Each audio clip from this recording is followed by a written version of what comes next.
niya napakaganda. Infused plastic po dito, may TPU plate po. Kinage niya yung midsole na tinatawag nilang X Dynamic Foam na parang para siyang Adidas Boost. And hindi lang yun, kasi meron pa siyang torsion plate, guys. Meron siyang maliit na torsion plate na plastic lang naman, pero okay na rin. Kasi usually mga ganito, yung mga nitrogen-infused foam na midsole, hindi nila nilalagyan ng torsion plate. Kaya usually, yung mga ganito, walang torsion support. Minsan, napaka-lambot niya, napaka-mushy, napaka-flush, na parang imbalance na parang pwede ka matapilok. Puro fusing po siya, infused plastic.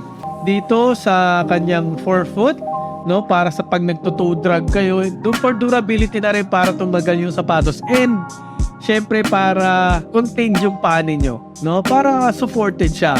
Lockdown, mararamdaman nyo yan. Kasi pag mesh, medyo stretch yan. Kaya good thing merong ganito.